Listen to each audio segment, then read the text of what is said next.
It seems that every day we're reminded that we live in an era of great power rivalry, that the rules-based order is fading, that the strong can do what they can and the weak must suffer what they must. And this aphorism of Thucydides is presented as inevitable, as the natural logic of international relations reasserting itself. And faced with this logic, there is a strong tendency for countries to go along to get along, to accommodate, to avoid trouble, to hope that compliance will buy safety. Well, it won't. So what are our options? In 1978, the Czech dissident Václav Havel, later president, wrote an essay called The Power of the Powerless. And in it, he asked a simple question: how did the communist system sustain itself? And his answer began with the greengrocer. Every morning, this shopkeeper places a sign in his window: "Workers of the world unite." He doesn't believe it. No one does. But he places the sign anyway to avoid trouble, to signal compliance, to get along. And because every shopkeeper on every street does the same, the system persists. Not through violence alone, but through the participation of ordinary people in rituals they privately know to be false. Havel called this living within a lie. The system's power comes not from its truth, but from everyone's willingness to perform as if it were true. And its fragility comes from the same source. When even one person stops performing, when the greengrocer removes his sign, the illusion begins to crack. Friends, it is time for companies and countries to take their signs down. For decades,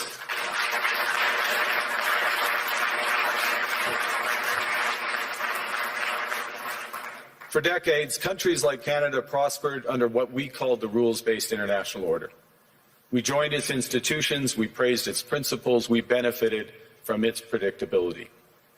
And because of that, we could pursue values-based foreign policies under its protection. We knew the story of the international rules-based order was partially false, that the strongest would exempt themselves when convenient, that trade rules were enforced asymmetrically. And we knew that international law applied with varying rigor depending on the identity of the accused or the victim. This fiction was useful, and American hegemony in particular helped provide public goods, open sea lanes, a stable financial system, collective security, and support for frameworks for resolving disputes. So we placed the sign in the window.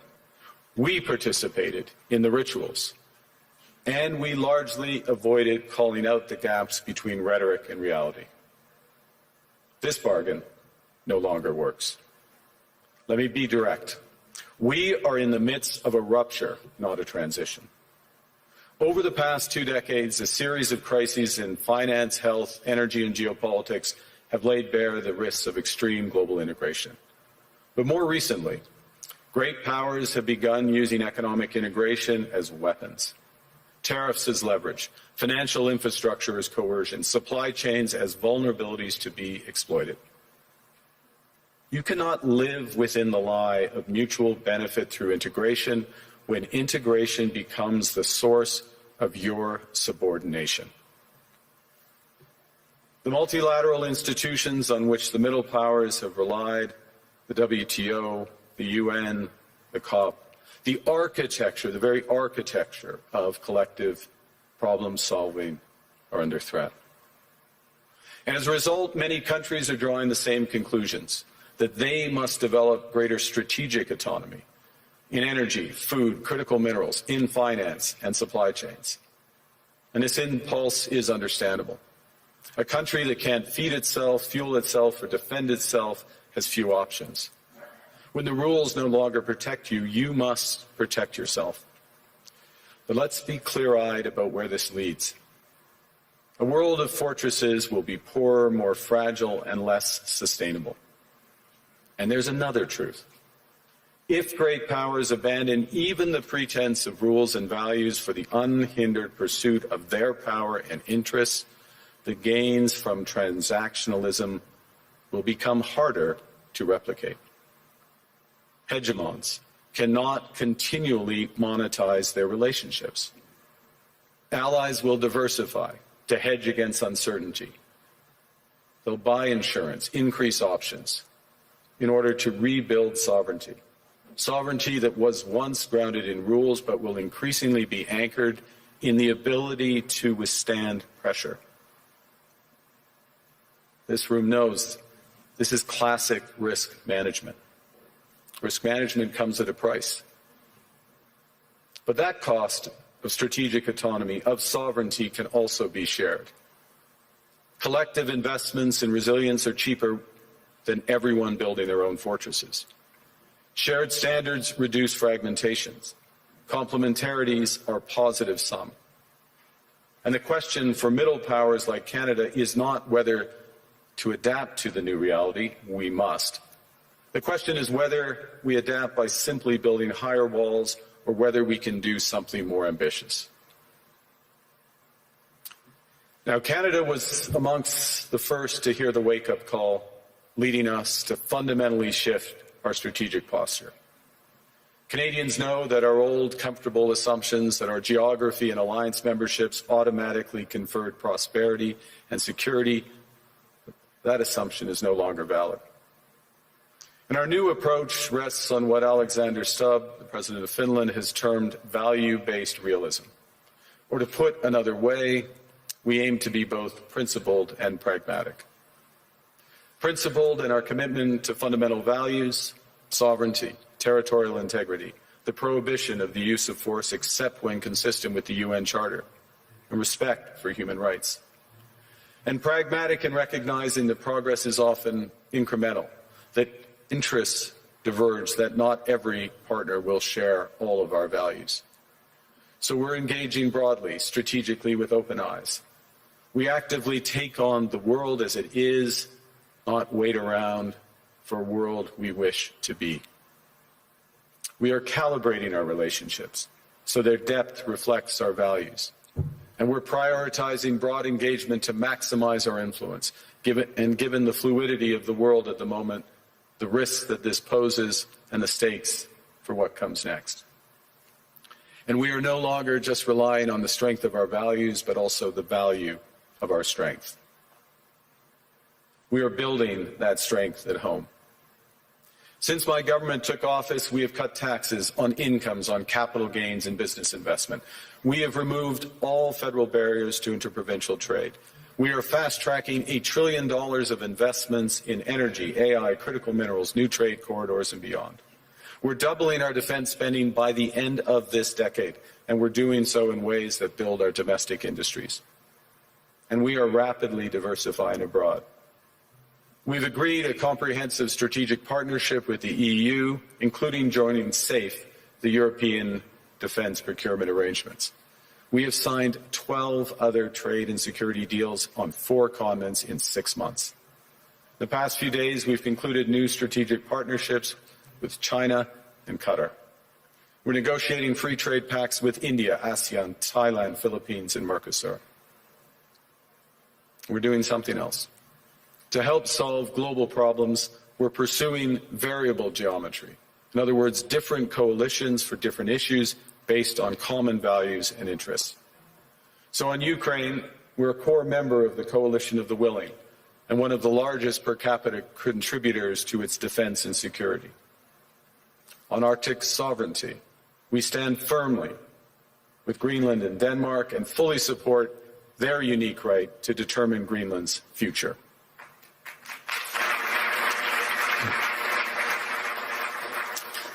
Our commitment to NATO's Article 5 is unwavering. So we're working with our NATO allies, including the Nordic-Baltic 8, to further secure the alliance's northern and western flanks, including through Canada's unprecedented investments in over-the-horizon radar, in submarines, in aircraft, and boots on the ground, boots on the ice. Canada strongly opposes tariffs over Greenland, and calls for focused talks to achieve our shared objectives of security and prosperity in the Arctic. On plurilateral trade, we're championing efforts to build a bridge between the Trans-Pacific Partnership and the European Union, which would create a new trading bloc of 1.5 billion people. On critical minerals, we're forming buyers' clubs anchored in the G7 so that the world can diversify away from concentrated supply. And on AI, we're cooperating with like-minded democracies to ensure that we won't ultimately be forced to choose between hegemons and hyperscalers. This is not naive multilateralism, nor is it relying on their institutions. It's building coalitions that work, issues by issue, with partners who share enough common ground to act together. In some cases, this will be the vast majority of nations. What it's doing is creating a dense web of connections across trade, investment, culture, on which we can draw for future challenges and opportunities. I argue the middle powers must act together because if we're not at the table, we're on the menu. But I'd also say that great powers can afford for now to go it alone. They have the market size, the military capacity, and the leverage to dictate terms. Middle powers do not. But when we only negotiate bilaterally with a hegemon, we negotiate from weakness. We accept what's offered. We compete with each other to be the most accommodating. This is not sovereignty. It's the performance of sovereignty while accepting subordination. In a world of great power rivalry, the countries in between have a choice: compete with each other for favor, or to combine to create a third path with impact.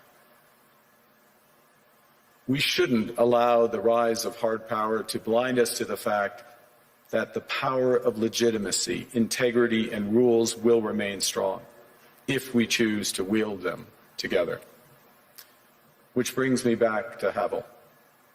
What does it mean for middle powers to live the truth? Well, first, it means naming reality. Stop invoking rules-based international order as though it still functions as advertised. Call it what it is: a system of intensifying great power rivalry where the most powerful pursue their interests using economic integration as coercion. It means acting consistently, applying the same standards to allies and rivals.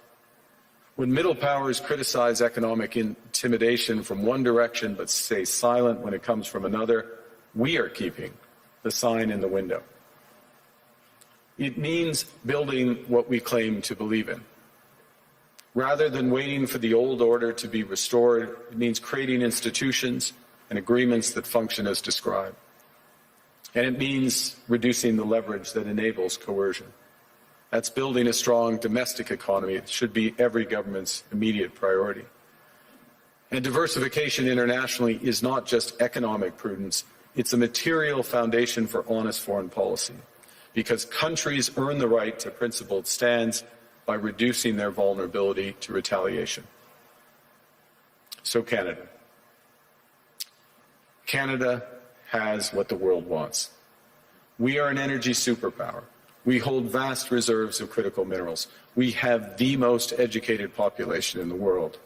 Our pension funds are amongst the world's largest and most sophisticated investors. In other words, we have capital, talent. We also have a government with immense fiscal capacity to act decisively. And we have the values to which many others aspire. Canada is a pluralistic society that works. Our public square is loud, diverse, and free. Canadians remain committed to sustainability. We are a stable and reliable partner in a world that is anything but. A partner that builds and values relationships for the long term. And we have something else. We have a recognition of what's happening and a determination to act accordingly.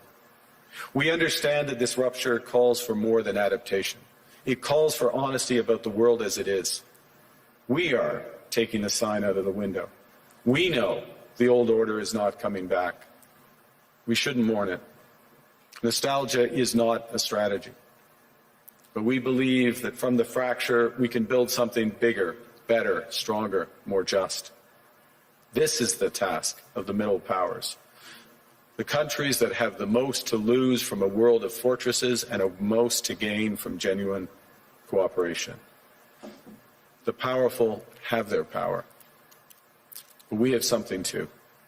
The capacity to stop pretending, to name reality, to build our strength at home, and to act together. That is Canada's path. We choose it openly and confidently, and it is a path wide open to any country willing to take it with us. Thank you very much.